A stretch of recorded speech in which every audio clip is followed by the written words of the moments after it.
Toxic Podcast. I'm Hannah, and I cannot believe that we are recording episode 99. If I had an applause track, I would insert it now. But I don't, so I won't do that. It's actually crazy. I feel like I haven't recorded in a long time because I had pre-recorded a couple episodes, and then last week was supposed to be this episode's contents and a solo episode because I like to do guest solo, as I'm sure you're aware. But it was Evan's week off work, and he was like, I could come on the podcast. And I said, should be fun. Let's do that. And then we recorded an episode, and he sat on his phone for half of the recording. So if you listen to it, I hope that you enjoyed our funny stories, but he's not as engaged of a guest. I would say there's probably more words per minute when it's just me talking to myself, but I can't control the speed or the frequency at which he speaks. I can only control that for myself, and sometimes I can't even control that. So let's just take what we can get and move forward. So, man, it's been a while since I've done a couple live updates. Nothing good really has transpired in my life. I am clawing my way through the next, 11 days, 12 days. Mercury is in retrograde still, and usually I don't buy into that stuff, but apparently it's been in retrograde since like mid-September. And if legend is to be believed, that Mercury being in retrograde causes all of these natural disasters, for one, obviously, and just chaos to ensue in your life, then I would say, yeah, it's very real, it's very valid, and it's happening all around me in my life. So I don't pretend that, I don't want to assume that anyone listens to all these episodes or watches my new YouTube channel, which you can definitely check out if you want to. But there have just been so many things that have happened lately. For example, my grandpa, my favorite person on planet Earth, we found out that he has cancer. And the only reason I can talk about it now is because I feel like truly all of my feelings are in a box. But basically, the week before last, it was just such a cluster. So let me just backtrack for a little bit. I'm not trying to throw like a pity party or have a sob story. I'm literally just recapping what has happened. So obviously, I had a second miscarriage. It was very devastating. It was very sad. However, you just got to pick yourself back up and move on. I've been working with Dr. Poppy, who was the amazing guest from 2 episodes ago, and she had ordered several rounds of blood work so we could identify the problem as to why my progesterone is so low. So when you have a miscarriage, technically, whenever you're pregnant, you have what's called beta HCGs, which is just a round of blood work. So I had 3 of those, and then once my numbers started to decline, they said, let's wait for you to start bleeding on your own. If you don't, then we will prescribe you something. Luckily, I did, and then you have to have another round of blood work to confirm that your levels have gone down. Then, after those 4 rounds of blood work, I had to have a second kind of confirmation to make sure that everything had gone back down to where it was supposed to go. So that makes 5, if you're counting, if you're with me. And those aren't bad. It's like a vial or 2 of blood. It's just not fun to drive all the way up there, get stuck, get the blood drawn, and then wait for the results. And, at the very end, it kind of wasn't a question of what they would be. It was more of you just have to wait for this confirmation, and it's not pleasant. So prior to that, during the pregnancy, it was more like anxious pins and needles, waiting to see what's going to happen, praying, all that stuff. And then once I spoke with Dr. Poppy, she ordered all these labs, and I went to LabCorp to get them drawn, thinking that it would be a few, we're getting a lot of things done. And I got there, and even the lab tech was like, oh, you're getting a lot of stuff drawn today. And I was, kind of high on myself. I'm like, I've given blood so many times. It doesn't bother me. This is also like my 6th time getting blood work done in a month. So I didn't think it was going to be that big of a deal. He gets the stick. It's totally fine. And he just keeps going.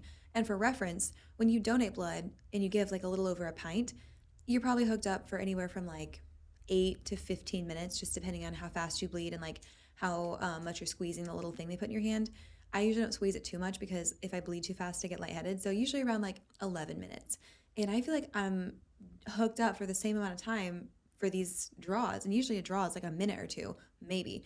So I look over and he's got 13 vials laid out. 13. And if any of you have chronic illnesses or anything that has required you to get this much blood drawn frequently or even a couple times, it probably doesn't sound like that big of a deal to you. But to me, I've been fortunate enough to not have to have that much blood work drawn in my life. It's been mostly when I go to donate blood. So having that many drawn, I was like, man, I couldn't have eaten before, for one, because it was fasted. So I had to go first thing in the morning, no water, no food, no coffee. I guess I could have had water, but that really doesn't make that big of a difference whenever you're lightheaded. And I'm starving. I'm getting a little nauseous. I'm getting a little green around the gills. And finally, we finish up, and I look over, and I have a picture. If I remember, I'll insert the picture. It was so much. And he's like, yeah, you're really getting the full gambit done. But to their credit, I want them to be thorough. I want to check everything. And had that done, had it all sent off. Everything was fine. I was like, listen, I got the worst of it over. Now we just wait for results. So fast forward, the next week rolls around. And on Monday, they call me. I'm at the gym, wrapping up the day. And they call and say, oh, hey, we didn't get enough blood for one of the tests. You have to come back and get it redrawn. And I was like, oh my goodness, are you kidding me? So I go back the next morning. I camp out before my morning shoot because the way that LabCorp works is that you can make an appointment, but if you want to get it done early, their first hour of the day is not appointment based. It's just whoever shows up first. So I went in like 30 minutes early just to camp out and be like an obnoxious Black Friday shopper at Walmart trying to get a toaster for cheap. And I just waited outside, but I got in first and it was great. And they got me in and they told me that one of the vials they had drawn, I guess for this particular test, it has to be like to the very tippy top. And they got it maybe like a tiny fraction of the way below that. So it was unusable. So they threw that whole vial away, which is so awesome, and had to redraw. This nurse was not, unfortunately, as good as the first one. And she kept missing my vein and it rolled. And she's like, I'm sorry, I'm having a hard time with your vein. They're kind of tricky. And I don't want to be that person because I don't work in the medical field. I've never drawn blood, nor do I hope to ever draw someone else's blood. But I've had mine done. Like I said, I've given blood almost 40 times, maybe more now. And this is my 7th draw now in a month, and no one has had trouble. I know I have good veins. I know they're prominent. I know where they are. It's like, it's not that big of a deal. So when she was having a hard time with it, I was like, is there somebody else that you could get to come in here? And she's like, no, I think I almost got it. And everyone knows that uncomfortable feeling when they're just like digging around and you're like, oh my gosh, just make it stop, please. So that 2 vial process was almost worse than the 13 vial process. And both my arms bruised. That was also super fun. So I had my little like pockmarked bruised arms walking around. That was Monday. And by Wednesday, I was at a shoot. My grandpa's been having some health issues, but he also is 83. So sometimes that's just par for the course. And my mom told me that she was going to the emergency room with my grandpa and my grandma. If you've ever spoken to me, you know how much I adore my grandma and my grandpa. They're the Silvers, is what we have so affectionately dubbed them. I take them on little adventures. We've gone to selfie museums. We've gone to brunches. We've gone on little field trips to the pumpkin patch. I just think they're the best people in the planet. So obviously I'm concerned this whole time. They go to the ER. It's even more concerning. And I don't want to spill too much of my grandpa's personal business online, but it was very jarring. I had finished a shoot early and went up to go meet them at the emergency room just to give some moral support because they had been there all day. And it was probably God's timing because I got there right when the emergency room doctor came in and so simply just said, yeah, so we're thinking it's prostate cancer. You've got tumors in the brain, the spine, the hips, the whole thing. And I think all of us were like, come again? Because we thought he was there for some kind of, blood sugar issue because he's diabetic. Anything that was kind of treatable, that's really not what we had expected at all. So it was a very emotional day. He was in the hospital for the rest of the week, and he's since come back home, but just with a lot of modifications. And anyone who's gone through a cancer journey knows that the beginning is so full of questions. There's just so much unknown, and to even decide a treatment plan requires information that you don't have, and it just takes a toll on everyone involved. So that obviously has taken a big emotional impact on our entire family, in addition to the emotional impacts that we've already just been dealing with. So that's been kind of all consuming for my thoughts and prayers and everything else. That was the big one. That week was very difficult. Then fast forward to this past Monday, a week-ish ago, and all the cell phone service went down. And this week, for reference, I was trying to have like a lighter week because the one previously had been super, super busy. And it's like I had this realization, like a little light bulb came on, and it's like, you make your own schedule, girl. You can change what you want to. If you want to take less time doing shoots one week, you can just do that. Just don't schedule them. I was like, oh yeah, you're right. I can't do that. Me to me dialogue. So this past week, previously, I was like, I'm going to schedule a facial at Skinwise, obviously. I'm going to book a massage with this gift card that I've had since Christmas that I haven't used because I keep telling myself I have no time. And I have this whole grand plan where I'm going to have fewer shoots. I can really focus on getting ahead on work. I can focus on reading, just grounding myself in nature and enjoying the week and having like a little decompress from all the emotional things that have been going on in just life. So that was the plan. Monday afternoon, I had a shoot down in Reed Spring, and I'm not familiar with many roads, let alone the ones down in Reed Spring. So cell phone service goes down. I'm so frustrated because I had just had a SIM card issue a couple weeks prior, and it looked like the same thing because it was saying, what was it saying? Just SOS at the top, and that was what had been shown when my SIM card was not working. So I drove up to Verizon, went through all the steps of like the way my business account works with my bank is that you have to call to raise your limit every time you make a purchase over $1,000. And I was like, screw it, I'm just gonna buy a new phone because they say that iPhone 13s have this problem. I'm due for an upgrade. I've had this phone for several years. If it's gonna keep crapping out after, 3 weeks of having a new SIM card, I'm not gonna deal with this. I need to have it working.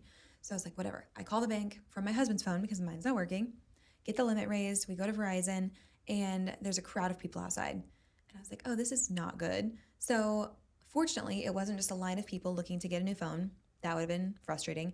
But they informed me that there was a nationwide outage, that tons of people don't have service, and that everyone had flocked there to see what was wrong with their phones, only to find out it wasn't just their phones. So I go back home and work the rest of the day because my phone works on Wi-Fi and I have my computer. It just can't make any calls to anyone that doesn't have an iPhone, i.e. my husband. So I'm getting a little concerned about driving down to Reed Spring just because I don't know where I'm going. And I have the directions screenshotted. I have like a little map on my phone. I have these things, but it's just different. And it's not so much just the finding it, but then what if I get there and my client's late? Or what if I get there and I don't know where to park? Or just these little things. So I had talked to my mom about it, and she was like, why don't you just come get my phone from the house and you can take my phone down there because she works from home and she technically shouldn't need it for that window. So I go and pick up her phone, go down to the shoot in Reed Spring. Everything seems like it's okay. Service comes back on while I'm down there. I'm coming back. I get rear-ended. It's almost comical how bad my luck has been. But I get rear-ended, and I'm not kidding, the exact same way that it happened a year ago. So I was at a stoplight coming back from the shoot, and I'm actually in a pretty good mood. I'm like, service is back on. I had a good shoot. This week is going to be great. Luck is turning around. Things are going to be awesome. And before I can even double down on that or knock on some wood, someone crashes into me. This time, fortunately, they were at a stop. Like, we were both at a stoplight, and I think that whenever the light turned green, they just happened to floor it into me. So it wasn't that bad. It was still a fender bender. My bumper's dented. Their bumper was hanging off, so it was much worse. And their car was a truck, so I'm glad they were coming from a stop and not from a go, because that could have been a little bit more detrimental to my, physical integrity, my spine.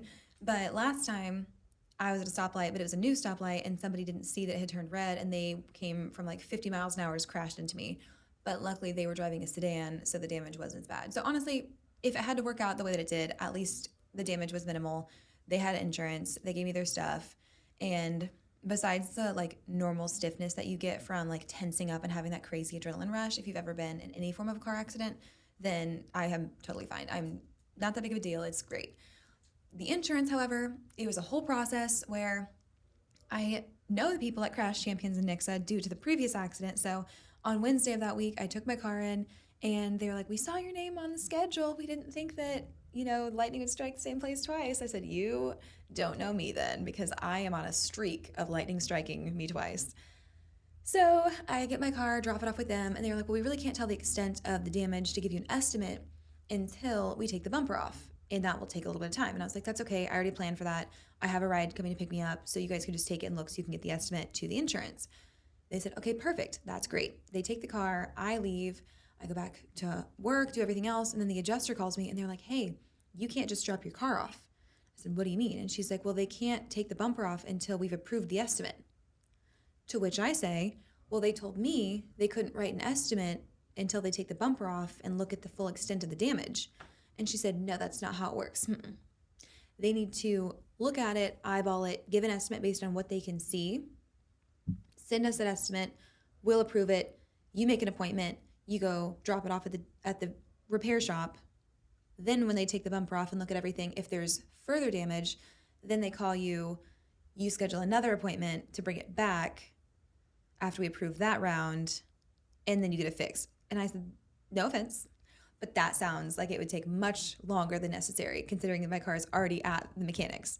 And she's like, that's just the way that we do it. And I said, okay, well, since it's already there and they're already looking at it and they said they can take the bumper off today, can I just leave it there? They can get you the estimate, you could approve it, and then we'll start. And she said, no, you have to go pick it back up. I said, are you serious? I just dropped it off like an hour and a half ago. And it's not that big of a deal, but whenever you have to call somebody in the middle of the day and say, hey, can you come pick me up so that you can take me to the place and then drop me off and then take me here? And then 2 hours later, you have to call somebody again and say, hey, can you come get me again? Because they said I need to come pick my car up. And they're like, oh, is it done already? And you're like, no, they can't even start. I said, whatever. So I go get a ride back to get my vehicle and take it back home. And whenever I was there, the people were so great. They were like, yeah, we don't really know what that was about. Insurance never says that. So we think they just don't want to pay for a rental car for more nights than they have to. So they're having you come pick it back up. And I said, that is so great. It's so convenient for me to have to come back up here again. And the mechanic, they have been honestly fabulous every single time. If you ever are unfortunate enough to be in an accident of any kind, they have been like, the customer service is great. Everything there has been great. I think I left them a great Google review last year. So I hope that I can leave a second one because they're just amazing and make the process so easy. So I get my car, take it back home, and the rest of the week, if I'm remembering correctly, seems like it has gone not exceedingly bad. So I finished out the week. I had a couple events last week. I had the pickleball tournament for ACS on Thursday, which was so much fun. Then I had a gala for Breast Cancer Foundation of the Ozarks on Friday. Both times I worked the registration table, which was so fun. And the highlight of my week actually was that I got to meet a few listeners at the event on Friday, and I cannot explain how much it truly made my day. And they didn't know at that time that I was having like a horrible week. And it was so touching because I never flatter myself enough to think that people listen. I only know, I mean, I see the analytics, but I don't check them a ton because I would do this regardless. I just like to talk and I like to have this outlet. But it is really awesome to hear from people. And I think that a lot of times it's the same listeners that reach out and tell me they enjoyed the episode or tell me what they liked about it and tag me on stories and things of that nature. So whenever it's someone that I don't usually hear from, it's even more special, I guess, because it's just another person that I didn't know that I was getting to speak to every week. And I was doing registration and someone was like, Art on Toxic podcast, I listened to it. And I said, stop, I will cry right now in front of you. And I think she thought that I was being like hypothetical and cutesy. No, the week that I was having, I could have actually cried on the spot because that felt like such a God wink. Just like, hey, there's some good out there. There's some happy things happening. There are nice girls around. And that was just so awesome. And then it happened again later from another person. And I was like, this is probably the best thing that's happened to me all week. I'm not exaggerating. It was just so sweet. So if you are any of those three listeners, just know that I love you and you looked so beautiful and that made my whole entire day. So thank you so much for, I would be out of my comfort zone, I guess, but thank you for going out of your comfort zone to say something because that made me feel so much better about the day and the week and the month that I've been having. So that was a good thing. And what has happened this week? This week I think has it been fine? It's Wednesday. Well, we got our taxes back yesterday, which we had mostly gotten them done, but we had filed an extension because of like one thing we were waiting on from a different person that does a different part of our taxes. It's a whole thing, but we finally got them back, which means that we had to write a check yesterday, and that was not good, but also warranted. I spoke at Evangel, giving a little like guest lecture to a marketing class. That was amazing. It was a little bit of imposter syndrome because I didn't even go to seated college. I went to online college. So going to a campus and sitting with a professor who actually has her doctorate and then speaking to her students and having them take notes. It was just a very out-of-body experience, but it was really fun. And fortunately, I'm used to talking for an hour straight with no interruptions. So it went great and it was very fun. That's what I've been up to, honestly. Besides my blood work, I've been in decent health. I feel like I've been good. This time last year, it was whenever I was so painfully, horribly sick. So I've also been counting that as a blessing because I know that on top of all of this, a lot of people are dropping like flies, just getting these horrible colds and like early flu. And I haven't gotten that, knock on wood. So that's one thing that I can be grateful for.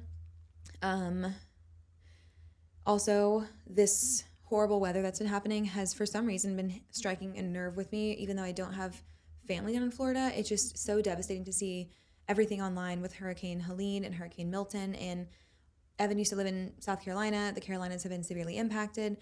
It just has hit my heart in a way that I didn't anticipate, because natural disasters and tragedies obviously always weigh on, I would assume, all of us. But this one in particular, it just breaks my heart for people who have worked their whole lives to establish a life and a home, and to have it all swept away is just so devastating. So I've been trying to find the best places to send supplies, and I've bought things off of a few Amazon wish lists to send. So I know that everyone's kind of financially strapped right now. So I will encourage anyone to donate if you can or cannot. But just keep them in your prayers to whomever you pray. I think that that would be the best and the most simple thing that we can all do. Not to pivot so hard that you guys get whiplash, but I want to talk about Pitbull for a second.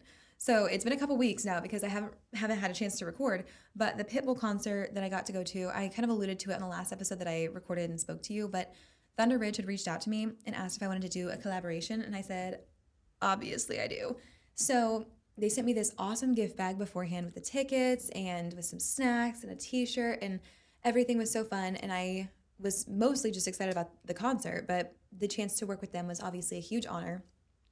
And I like Pitbull, but I did not expect it to be the experience that it was. And it was everything. It was from the venue. We had VIP parking, so we came in the side road. We breezed in. It was so simple. We were right by the venue. We walk in, and when we found our station that we were supposed to go to, they gave us these VIP lanyards, these drink tokens. They gave us like the bands to give us access up and down to the suites, and we had tickets down like pretty close to the front. So the whole experience, I was like, this is wild. What am I doing here? Why have they chosen me? And I don't think I can ever experience a concert a different way, because going there, you have this amazing view, obviously, no matter where you're sitting, but up in the suite area, there's two massive buffet lines. There was one that was Mexican food, one that was American food, one that had like taco stations and beans and corn and all these different meats and salsas and guacamole and chips, and it was delicious. Then the other side had ribs and hot dogs and burgers and all other kinds of like barbecue style food. Then there was a massive dessert station that had a churro bar, it had cheesecake, it had brownies. You know, that's where I spent most of my time. Then there were several bars, it was air conditioned. So obviously Austin and I toured up there. We had a fantastic time just devouring food. And I had given him the nicest pep talk that I could possibly muster, but I was like, you have to be on your A game tonight. I need you to Instagram husband harder than you have ever Instagram husband did in your entire life. Our future depends on it. Slight exaggeration, but I said this is the big game, okay? This is the World Series, this is the Super Bowl, these are the Olympics. We have to nail this one because I want to get asked back. And he understood the assignment. He had, a plate of food and the phone the whole time. He was filming, he was taking photos. He nailed it. I am not exaggerating whenever I say that Pitbull in concert was a spiritual experience for me. The throwback songs, the energy, it was just like that montage in Vampire Diaries where Elena and Damon are dancing to Feel So Close. That is literally how it felt. It was amazing. He's an amazing performer. His dancers are insane. They're so hot. He is just so fun. The venue is amazing. Like, if you have ever considered upgrading your tickets to have suite access and to go up into the lounge area, this is your sign. For your birthday, for your anniversary, whatever event you want to celebrate there, whatever concert you're looking to go to, it was 1,000% something that I would pay for and will pay for. I'm just so honored that they had me out. That was like, again, imposter syndrome, so much fun. I just had to make sure that was stated because that was one of the best experiences of my life. All right, let's fly through this report so I can get down to the topic. What am I reading? I finally got to the tandem read, Tower of Dawn and Empire of Storms. I tabbed everything. I'm about a quarter into both books. It's a lot to read. It's really not that cumbersome besides the actual physical act of carrying both books around. So I feel like I can't just bring a book with me to take if I get bored somewhere because it's two massive chapter books with all my annotation flags. And that's really the main thing. And then whenever I stop reading for the night, then I forget which book that I was on. So I have to go back to my chart that I saved to my notes app and say, okay, which chapter do I need to start with? Which book am I on?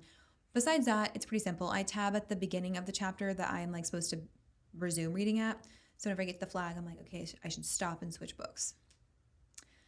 I won't bore you with that. But so far, obviously I love Empire of Storms more because that's where all the main characters are. But I'm liking Tower of Dawn a lot more than I anticipated because I originally read the synopsis and I was like, I don't want to follow these characters. I want to follow the main characters. I want the action. And then now getting further into reading it, I'm liking it more than I thought. So having a great time with that. My arms are a little tired from lugging around those books, but that's okay. That's the price that I pay for being literary. What am I eating? Still healthy foods, but I am doing better at like romanticizing it. And I've been finding more and more recipes on Pinterest and just little snacks and fun things. So I'm having a fun time trying brands that I wouldn't ordinarily try. And I don't know, just trying to be more open minded to all the different foods that are out there that may not be the ones that I'm seeking in my soul. But I kind of haven't let myself pout and be like, oh, I'm not supposed to have sugar, gluten, or dairy. And instead try and find fun alternatives to those things that make me look forward to my meals and my snacks. For example, today I'm drinking a Slate vanilla latte. It's in a nice little can. It's a high protein iced coffee that I bought on a whim at Walmart last night, and it's actually really good. It tastes like one of those Starbucks drinks that you get at the gas station that are like 400,000 calories, and you don't expect it because they're just like one regular sized drink, but they're really good, so you drink it anyways. This is what that tastes like, and there's actually protein, which is great. So let me take a sip break.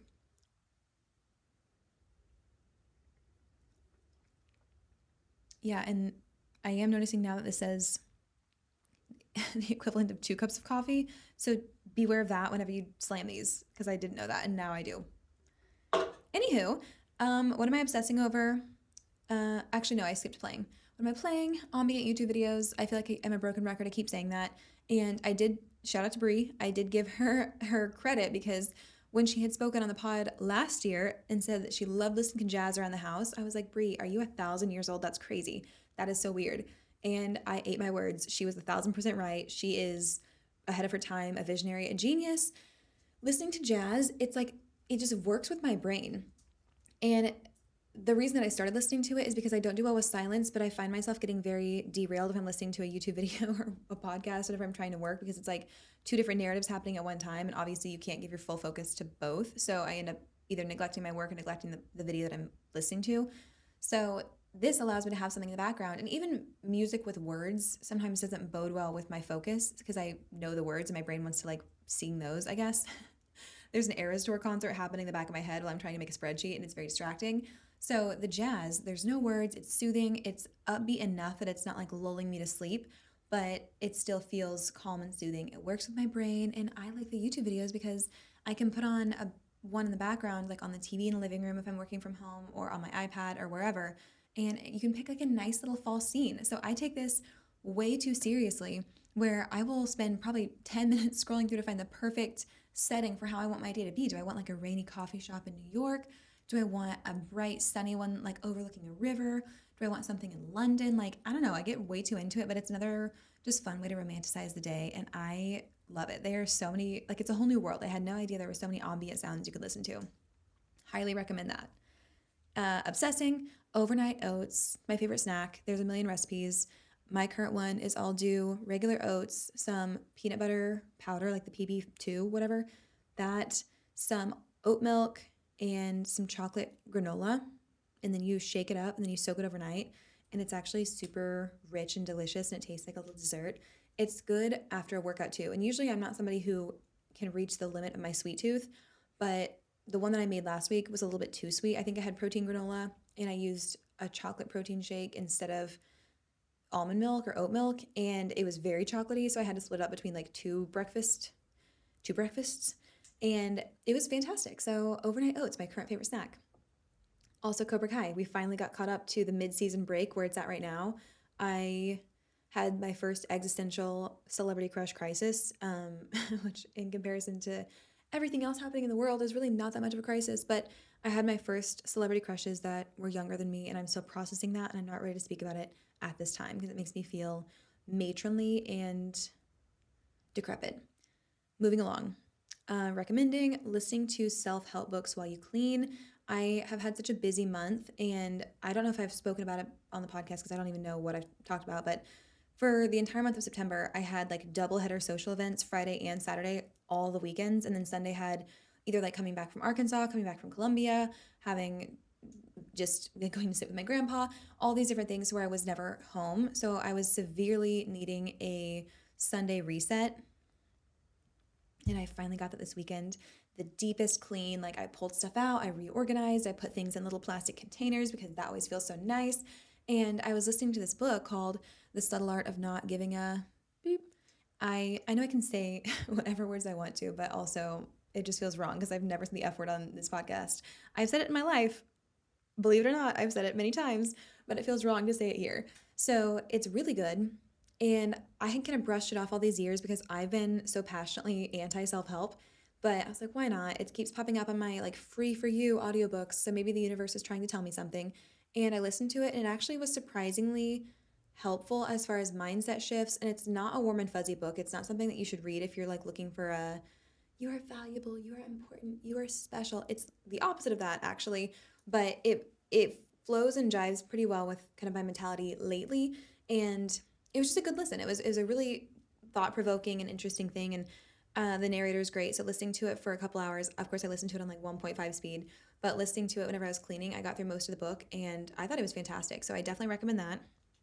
And treating, since I'm on my recommended healthy diet, it's not like I have an allergy to gluten, dairy, or sugar. It's just this is what doc said I should do to reduce the inflammation on my insides to hopefully conceive and carry a child to term. Since it's not 100%, like I have to cut all of these things out, then I can still indulge in them whenever I think it's appropriate. And on Sunday, we're going to Silver Dollar City, and I do think it's appropriate for me to try as many of the fall special foods as I can. And prayers for me on Monday morning after almost 3 to 4 weeks of not having those things. And then with the amount that I'm planning to consume, prayers appreciated for me at that point. But I think it's going to be amazing. That, I think, has been my entire report, everything that's going on in my life. 30 minutes, honestly, that checks out for everything that I had to say. All right, guys, let me caffeinate one more time, and then we'll dive into this topic.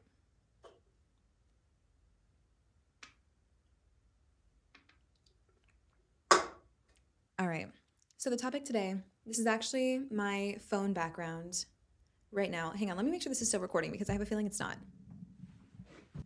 I was wrong. We're still good to go. Okay, so the topic is the same as what is my phone background, and that is shocking because I've had the Stark Industries wallpaper for over a year, and changing it was like, it felt like I was losing a little part of my soul, but I just needed something different. And that's been the case for a lot of things in my life. I've wanted change, and everything from stopping going to spin, even though I love Sit and Spin Studio, I love the instructors, I love the owner, I love everything about it. There are just certain things that when I went through my second miscarriage and another difficult wave of emotions, I just needed something to change. I needed all these things to be different. I needed just separation from that previous stage of my life. And that was one of the things that I chose to discontinue. I still love them and I will still do some classes here and there, but the regular schedule, like there's just so many things that I felt like this needs to be different. This needs to be different. I need to have like a clear distinction. So I stopped going through the same patterns that I was going through that were like laced with pain at that point, if that makes sense. So changing the wallpaper was like a little bit of a changing of the guards, and now my wallpaper just says mind over matter, like mind, line, matter. Hiccups, sorry. And that's something that I feel like has been so instrumental to me lately. It's almost become like a mantra, and let me explain why. So when I had this news, it was not the same as the previous time. It was more of like a this bad thing is going to happen. It's inevitable. Now you wait, and then the bad thing did happen, and then we go through it. So Austin and I kind of had this conversation where once we got our initial emotions, depleted, which took some time, we kind of said we're going to get through this part. When the physical part subsides, we're going to put it in a box and not allow ourselves to be hurt by this. And this was more me because he, I think, is a man and they just naturally do that. That's like their default setting for processing things is to not. But I feel like the last time, aka the first time that this happened, I was so wrought with emotions that they kind of stuck with me very, very prevalently. They were like my shoulder angel and shoulder devil, except for it was just shoulder sadness for like a year up until the second one. And it's just heavy. I mean, I feel like it just is a lot to carry. So this time I didn't want the same thing to be true. And I knew that the feelings would only be compounded. They would only be harder this second time. So I made this decision like, I'm going to feel all my emotions. I'm going to write the saddest, most gut wrenching, depressing poetry that you could ever imagine, which maybe one day it will come out, maybe it won't. And I'm going to have my, you know, depressing thoughts and poor me and anger at God and everything. But once I'm physically okay, and you know, the symptoms last for months, but whenever the bulk of it is over, the initial part is over, I'm going to put this in a box to protect myself. And it was a conscious choice. And I think there are two things at play. I think there was something that was different in me that second time where I did hit like a threshold of I can't deal with this amount of pain again. This is your only option is to put it in a box. And then there was a conscious choice of I don't want to feel all this again. I'm going to choose not to. So part of it was just this intrinsic self-preservation and part of it was mind over matter. So I did just put it in a box, and there are still some things that are like factors that are not mine to share, so I can't speak on those. But there were just a lot of things that were causing this pain to be a little bit more than what meets the eye. So I knew that if I wanted to continue with some of my relationships and to have a somewhat happy existence and have my marriage not just be this thing of grief, then I would have to make a decision. So I did. And that's been something that has simultaneously been way easier and way more difficult than I expected because it's easier in the sense that it's always easier to not feel your feelings and to not work through them. And it's more difficult because it's just difficult to suppress all of that.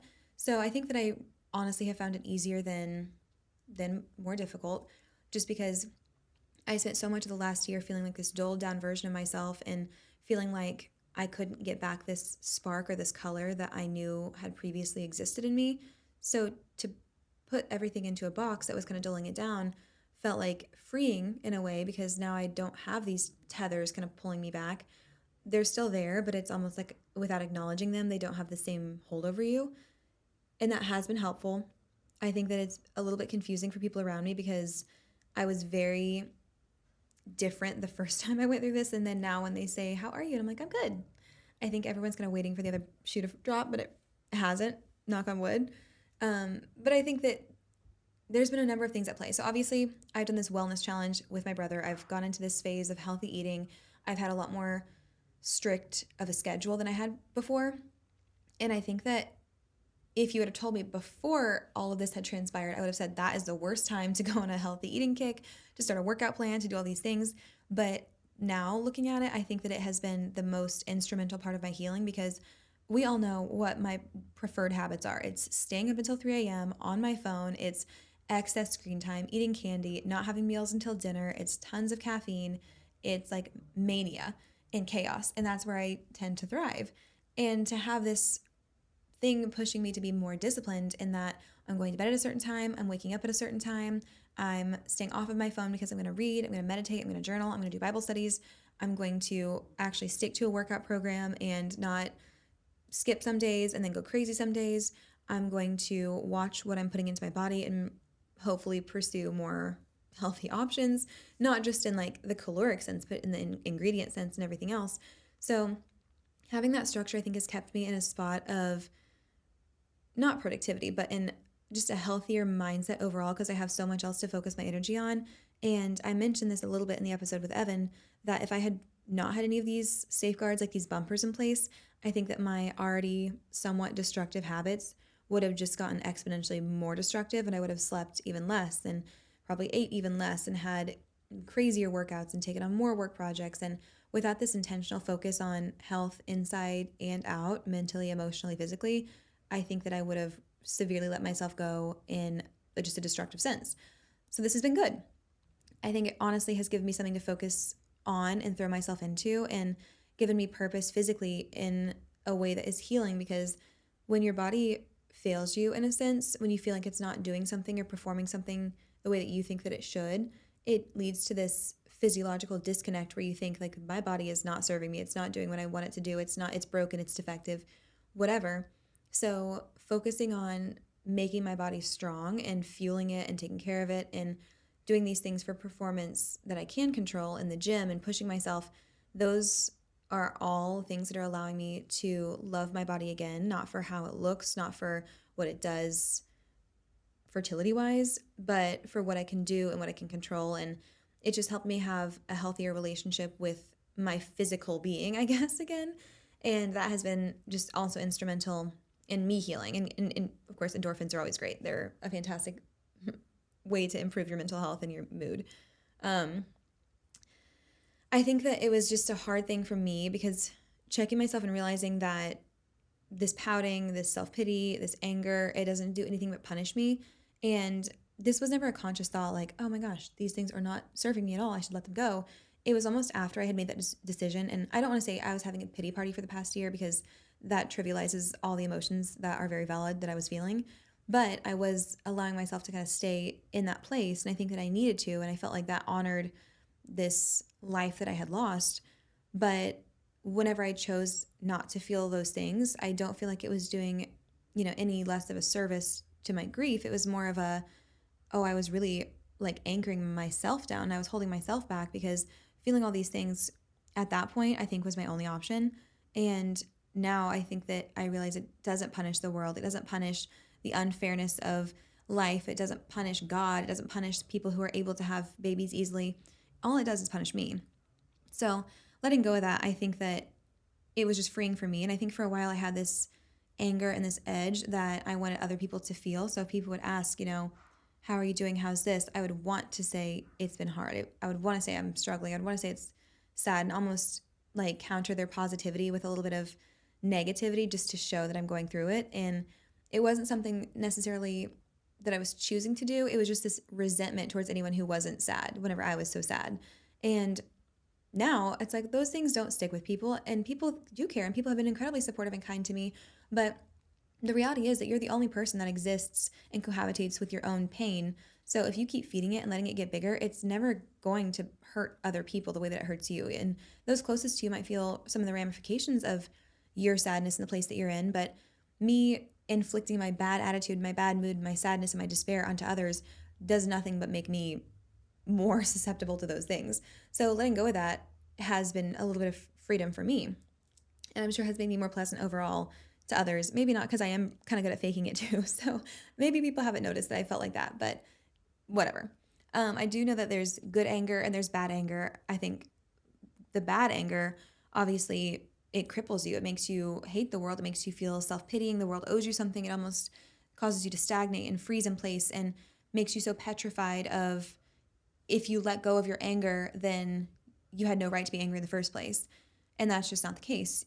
Even if you have the right to be angry, letting go of that and choosing not to let it rule your life doesn't take away from the fact that you were dealt a bad hand, that you were unfairly treated, that you were, you went through pain, that you suffered. It doesn't take away from any of that. And to let it go does nothing except for take it off of your saddlebag, saying, I'm not carrying this anymore. I'm not walking one more step with this, yoked to me. And there's good anger, which is what I'm trying to feel now, which is like, no, screw this. I'm not going to be put down by this sadness anymore. I'm not going to be made to give up my happiness because of something that I didn't choose. And I feel like I have this chip on my shoulder now where it's like I lost so much time to being sad, to having this life desaturated, to having all of these perceived or real slights and bad luck and misfortune and everything else done to me, and thinking that I didn't deserve it, and spending so much time thinking this isn't fair, this isn't my fault, I don't deserve this. Doing all of that took away from my joy for so many months. So the good anger now is almost like a resentment of the circumstances still, but the difference is that I'm not stagnating. I have determination to make this good. And it's almost like I have to fight harder for this happiness. So I'll be damned if it's taken from me again, if that makes sense. So this good anger is like, I will be healthy. I will fight for this joy. I will find things to be grateful for and to enjoy life and praise God for and everything else, because I still have so much good in my life. So we're rocking with the good anger right now. Let me find my place in my notes because this is a little bit deep and I want to make sure that I'm hitting all my points because I've had weeks to think about this. So for a while I was convinced that my suffering and my pain was completely inevitable. Like I couldn't take it off my shoulders. I couldn't avoid it. I didn't have any choice but to carry them. They were so big and insurmountable that I had to feel them and let them dictate my life in a way. And this time I think that the feelings are the same. And I know I mentioned this at the beginning, but I think I just knew I was at a crossroads where carrying them for any longer than I already have and doubling the weight would make me just break under the pressure. I would crumple. I think that it would take away the remaining joy, the remaining color, the sparkle in my life, whatever you want to call it. Or I could choose to, with this heavy load now doubled, leave it at the path, leave it at God's feet, and just continue on. And that's what I chose to do. And I don't know that that option was even there. I feel like the first time I truly didn't think that I had any option but to feel my pain. And if you would have told me that, I would have thought that you were being insensitive and trivializing it. And I would have probably said, you just don't understand. So I recognize that no matter what stage of grief that you're in, you might not have a choice yet.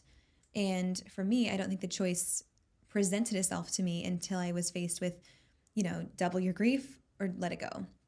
And when I say let it go, I don't mean that I don't feel sad. I don't grieve for the two children that I wish that I would get to meet on this earth. I don't still feel this anger and resentment deep down, but I'm choosing not to carry it with me every day and to not allow it to have a voice in my consciousness, if that makes sense. So if you're in a stage of grief where you're listening to this and you're thinking, you just don't understand. My grief is heavier. Mine's different. I can't just put it down. I can't let go. I have no choice but to carry this with me. That's probably true. At the stage that you're in, you probably don't have the option, but at some point you will have a choice where you can say, I can keep carrying this or I can set it down. And it might not be grief. It might just be something else that you're struggling with, the unfairness of life. Maybe you have a marriage that's fallen apart. Maybe you have this very frustrating situation as a parent. Maybe you have a horrible work situation or you've been laid off or there's just been some injustice done to you and you're not ready to let it go yet, and that's okay. I'm not saying that you have to right now, but I'm saying at some point you will come to a crossroads where you have the choice to set it down, and I just implore you to do that because it's so much easier to go through life without carrying all that extra baggage with you. Okay, and I don't want to, again, minimize, trivialize, simplify anything, but it is a choice. At some point you say, I deserve better than this. I deserve happiness. No one else deserves for me to be, I'm not sucking it up for anybody else. Maybe a little bit for my husband and those who love me, maybe a little bit for them, but I'm sucking it up because I deserve to be happy, because I deserve a good life. I really want to hammer home, this is not letting go of the anger or the injustice of what was done to you or what happened to you. It's just allowing yourself to be free from it. Okay, so when I say mind over matter, we all know what this phrase means, and it's very simple, but I think it's never been any less poignant to me that it is. Like, it's just so powerful in any sense. And it's the same as whenever I say one of my favorite phrases is, this too shall pass, because it brings comfort. And if this too shall pass right now would be applied to me, I would say, okay, all this good stuff, all this bad stuff will come to pass. It will be gone. Life will be good again. If you would have told me that phrase, a year ago, I would have taken it. Sorry, I'm fumbling today. If you would have told me that a year ago, I would have said, okay, life is so good. This too shall pass. This goodness will pass, and I will go through a hard season. I should cherish this good season with everything in me because it will pass. And it did pass. So now that I'm fast forward into the depths of the dark season, I'm telling myself, this too shall pass. I'll get to those days again. Life will be good again. And at that point, I will cherish it. So however you take the phrase, whether you're in a good season or a bad season, just remember, it will pass. Back to my other cliche phrase, mind over matter. I think it is as simple as deciding in your head to conquer the thing that has so much control over you. And I know that sounds very Instagram guru, like grind mentality, mindset. And your mind is so much stronger than you think. And for me, leaning on God and praying and just almost pleading for the hope and the strength to get through each day, that's how I get my strength to continue on. It's not like I just woke up and I was like, one of those bald steroid men that's like, you just got to wake up and work. You got to want it more than somebody else does. Listen, I want to be happy just as much as you guys do, but that doesn't mean I can like brute strength myself into it. So waking up and before I even got out of bed, counting my blessings, asking God for the strength to get through the day, whatever the day is going to bring, which has been necessary for a while, but all those things, and deciding that I'm not going to let these things rule over me. So there have been a couple other examples in my life where I feel like I've decided not to let something have control over me, and let me list them. I don't want it to sound like I'm tooting on my own horn over here saying like, look at all these things I've overcome, because they're not that big and some of them are kind of embarrassing. So the first one that I can think of is giving blood.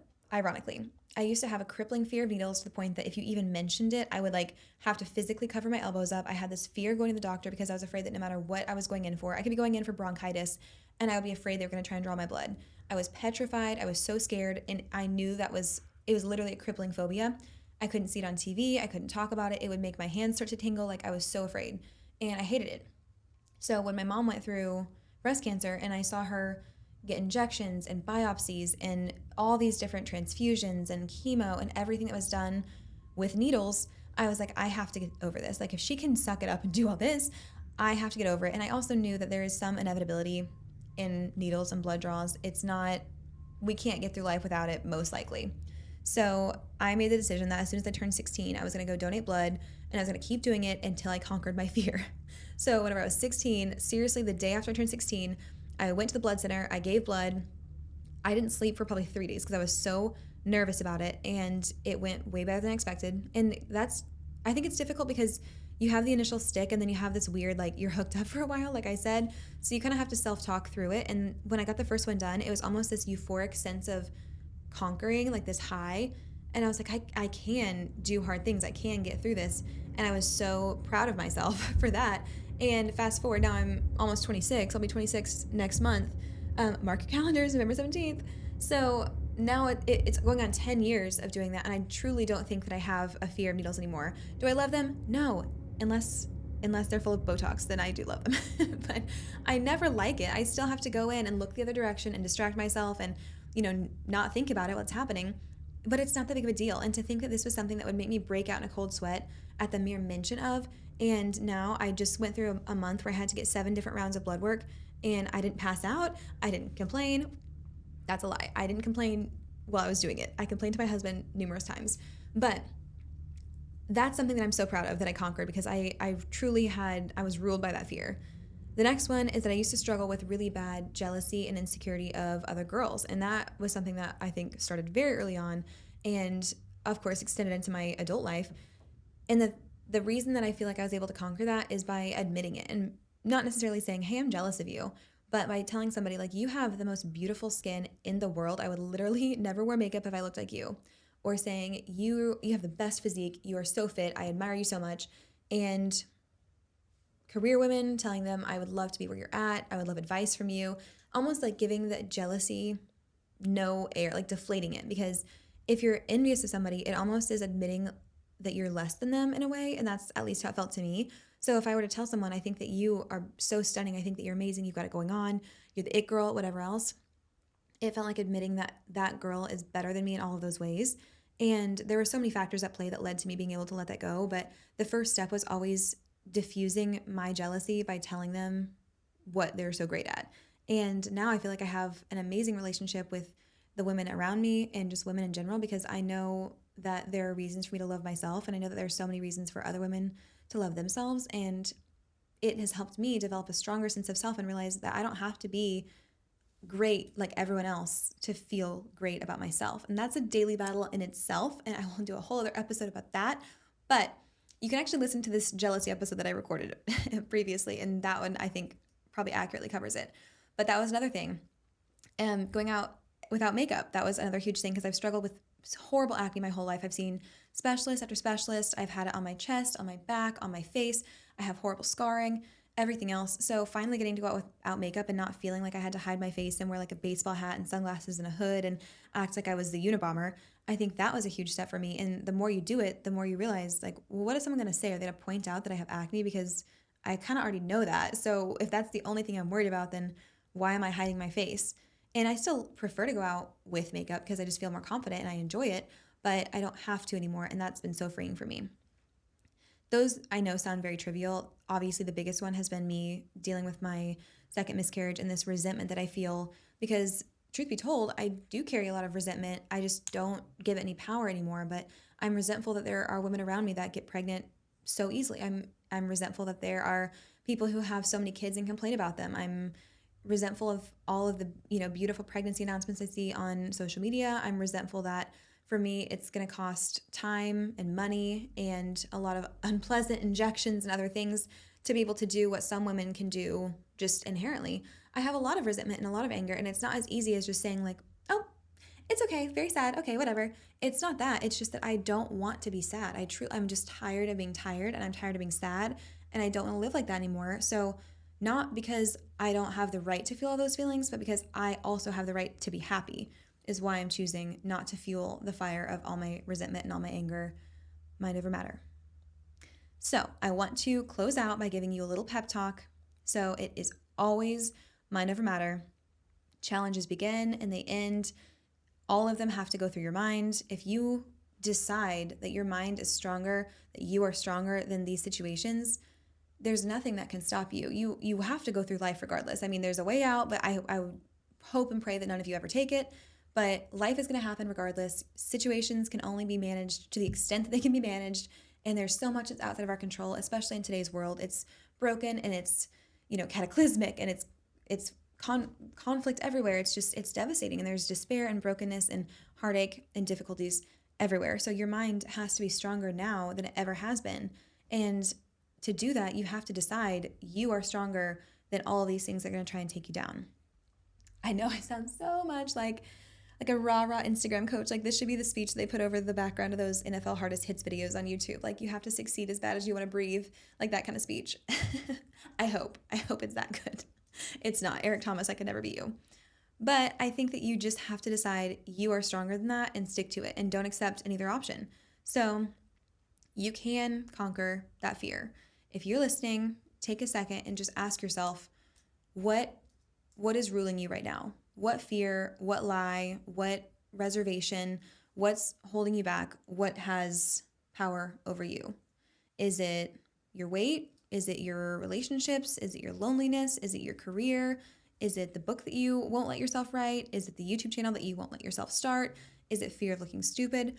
Whatever that thing is, identify it, name it, call it out. Sometimes it takes a lot of really embarrassing reflections to say, like, oh, I'm struggling with jealousy. I'm struggling with this. I'm struggling with this.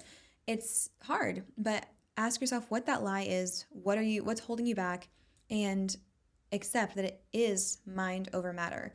It can be mind over fear. It can be mind over parenting. It can be mind over weight loss. It can be mind over, taking the leap to start this new venture. Whatever it is, mind over that. For me, it's mind over sadness. My mind is stronger than my sadness. So you can conquer your fear. You can be more patient with your kids. You can speak in a crowded boardroom. You can get that job. You can take a difficult class and get the grade that you want. You can eat healthy and stick to a specific diet. You can work out every day if you want to.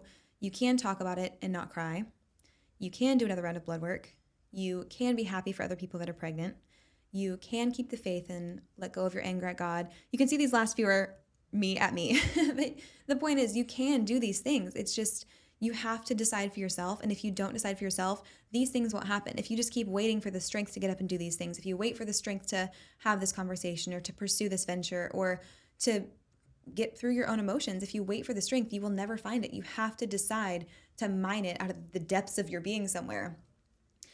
Guys, I really hope this made sense. I'm speaking from the heart here, but I also know how much I don't know, and I'm not not that smart at the end of the day. So I'm really doing my best. And I think that if there's one final thing that I would like to talk about, it's kind of off the track of this, but this book that I'm reading, The Subtle Art of Not Giving a, it's defining the metric by which you measure your success. So I think for a long time, it was money and clients and accolades, and that was how I measured my success. So as long as my monthly income was high, as long as I was getting new clients, as long as I was getting recognized, I considered myself successful. And those are very traditional, advantageous measures of success. But now, whenever I'm in a stage of life where I don't feel as passionate about my business, I don't want to necessarily grow it, I want to keep it the same, but I don't want to pursue those things, then that measure of success makes me feel like I'm failing. So listening to this audiobook and hearing that the writer talk about how if you aren't happy, ask yourself, what am I measuring my success by? And if I have to ask myself what I am right now, I'm still comparing myself to a standard of living that doesn't fit who or where I am now in my life. If I had to pick a new standard for myself, I would say I want my standard to be happiness, community, and health. So, am I taking care of myself mentally, physically, emotionally?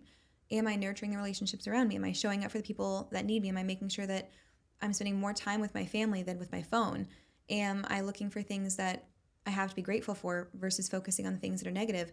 That's how I want to measure my success. And yes, it's less quantifiable. That makes it a little bit more challenging. But if I can ask myself those questions and reframe how I measure my success, then I'll stop thinking this is a wasted stage of life. I can think about all the memories that I'm still able to make as a household of two. Like, what can my husband and I do that we haven't done previously? Like, what memories can we make as pre-kid Hannah and Austin?